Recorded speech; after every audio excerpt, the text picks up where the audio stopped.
6 Sports presents the Dean Trailways 5th Quarter 30th Anniversary.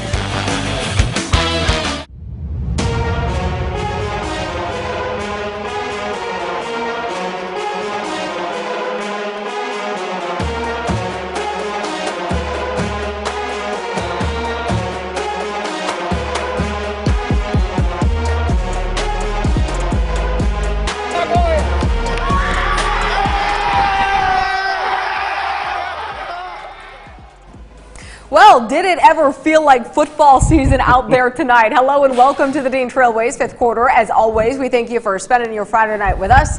I'm Audrey Dahlgren. And I'm Nick Mantis. We have made it to week 7 of the season, and tonight our tour around the town starts in the CAAC Red. Yeah, Gary Houghton and his Mason Bulldogs can call themselves the outright league champs after taking down St. John's 41-6 tonight. A.J. Martell had 127 yards and 3 touchdowns, while Kaysen Carswell also had 3 TDs. And now that you know what they did, it leads us to our big game. Yeah, so those Mason Bulldogs beat Hazlitt and Williamston already this season, and tonight the two teams tangoed for a second-place spot in the CAAC Red.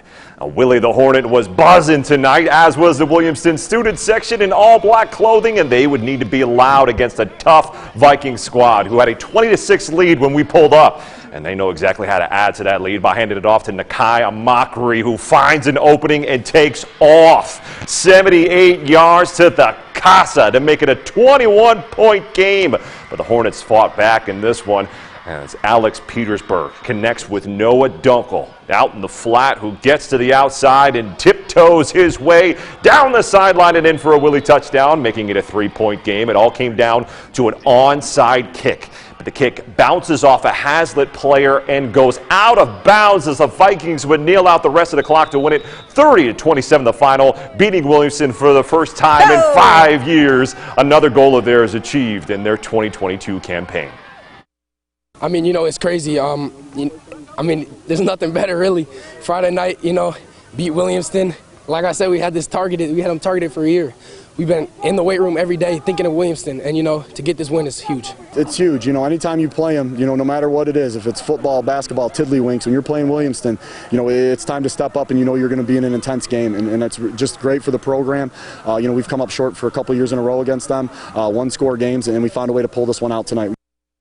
Well, staying to the red, Lansing Eastern head coach Jordan Morgan is brave to wear those shorts in 40-degree weather. And his Quakers were in a tough battle against the Gladiators of Fowlerville. After an opening kickoff was returned for a Fowlerville touchdown, Eastern in the red zone and uses some Quaker muscle to get Santiago Trainer in for the short touchdown run. The game would stay tied at 7 until right before halftime, when Lorenzo Wojcik takes the handoff and cuts back to come straight to us as Fowlerville would go on to win it 41-21, the final. Well, another league title was clinched tonight, but in the CAAC white. Lansing Catholic made the trek to visit with rival Portland, and after getting its first regular season win over the Red Raiders last year since 2014, we remember that game. Wow. John Navarro's crew was going to be pumped up for this one. Now, Ian Kress was there to witness it himself. And fill us in on what went down in Raider country. Hey guys, well first you're probably wondering where Haley is. Don't worry, because she'll be joining us in just a bit. As for Portland, it didn't get much better than tonight with Lansing Catholic in town. Its final home game of the regular season. So what better way to take back that league title? The Portland student section was... Well, just a lot of hard work in the offseason. Our seniors did a great job as senior. 20-0, and as you can tell, Brandon Lewis, well, he is committed to Mel Tucker and the Spartans, because he is signaling right here, just keep chopping. It was Lansing Catholic who was able to go down the field in the third quarter. Jack Jacobs going to spin his way in a first 6, so we now have ourselves a 13-point game. However, the run game was working tonight for Portland. Brayson Goodman up the gut, keeps those legs turning and refuses to go down, as that would set up this touchdown run from Caden Thalen.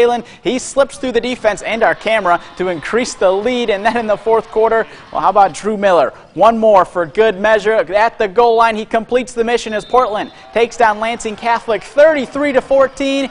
So what did it take, John, to get back the CAAC white title? Well, it's just a lot of hard work in the offseason. Our seniors did a great job. It's senior night today. We only have 3 home games, so they didn't get to play here a lot. Lansing Catholic's a great football team. They're really well coached. I know they're struggling a little bit this year, but they came out and battled tonight. And I can't be more proud of our seniors. Last season was a disappointing loss to them, so it was great to get it back this year. Every year that's our first goal, and we get to paint a football up on the press box, so that's always the first goal, and we're excited. So if you remember, the Raiders handed Charlotte their first loss last week, so Mike Sparks and his Orioles were looking to get back in the win column against Lansing Sexton. They scored quick to make it an 8-0 ball game, but Sexton had an answer. John Douglas, the keeper, and the only thing in his sight is the pylon. Extra point, no good. Now, Charlotte still in front 8-6, and after scoring their first TD on the ground, they decided to air it out. Christian Powers finds the perfect target in Fulton Reed. He's got nothing but grass in front of him. Charlotte gets back in the win column. They stroll past Lansing Sexton 31-12, the final. All right, our tour around Mid-Michigan is going to take us to the CAAC Blue following a short TO. Yeah, D.A. Jones and co. popped over to East Lansing to take on Bill Farraco's high-powered offense. Plus, we're going to fly out to Eagles country to check in on a 5-1 Olivet. Would they be able to capture their 6th straight GLAC crown tonight? You'll just have to stay with us to find out. Dean Trailway's 5th Quarter is sponsored by the U.S. Army. Find your career in the U.S. Army at GoArmy.com. We all got a thing that gets us out of bed or keeps us out of it. The thing we live to do, that we do for nothing at all. But don't do it for nothing. Take it to where it means everything.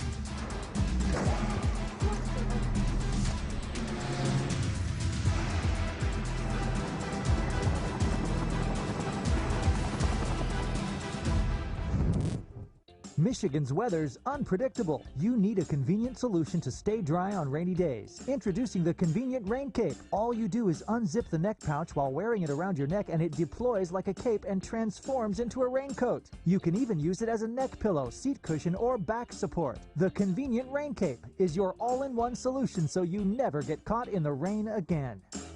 Don't let rain get in the way. Convenient Cape will save the day. Seriously injured because of someone else's fault? The Sinus Dramus Law Firm has been providing injured people with compassionate, skilled, and dedicated legal representation for over 70 years. Headquartered in Lansing, Michigan since 1951, our law firm has grown, and we now represent injured people throughout the entire state of Michigan. At Sinus Dramus, your personal injury case is personal to us. Visit sinusdramus.com to learn how we can help you. At Seymour Ford Lincoln, we pride ourselves in putting you first. Order your new Ford or Lincoln exactly the way you want it, or choose from our available inventory. Check out our great selection of Ford Blue Advantage pre-owned cars and trucks. Seymour Ford Lincoln has one goal in mind: to provide you an exceptional experience now and well beyond your purchase. And that's how we keep growing year after year. Come experience our drive. Go to SeymourFord.com. If your old furnace is headed for a breakdown, don't wait until you're without heat. Think ahead and call Vredevog. Right now, get $1,000 off plus 0% financing for a year when you buy a new furnace and AC together. Professional installation included. That's $1,000 off plus 0% financing for an entire year. Our heating experts are here for you and ready to service or replace your furnace 24/7. Vredevog. We're here when you need us most. The fall season is a great time to update the look of your home or office with new window treatments from Barron's Window Coverings. Visit our downtown Lansing showroom to see the latest energy-saving designs, or call and we'll bring the showroom to you. At Barron's, we offer all the major brands, plus we manufacture Barron's custom window coverings too. And remember Barron's for ultrasonic cleaning. See all the beautiful new styles and designs now at Barron's. Visit Barron's Window Coverings today. Lansing's first family of window fashion since 1944.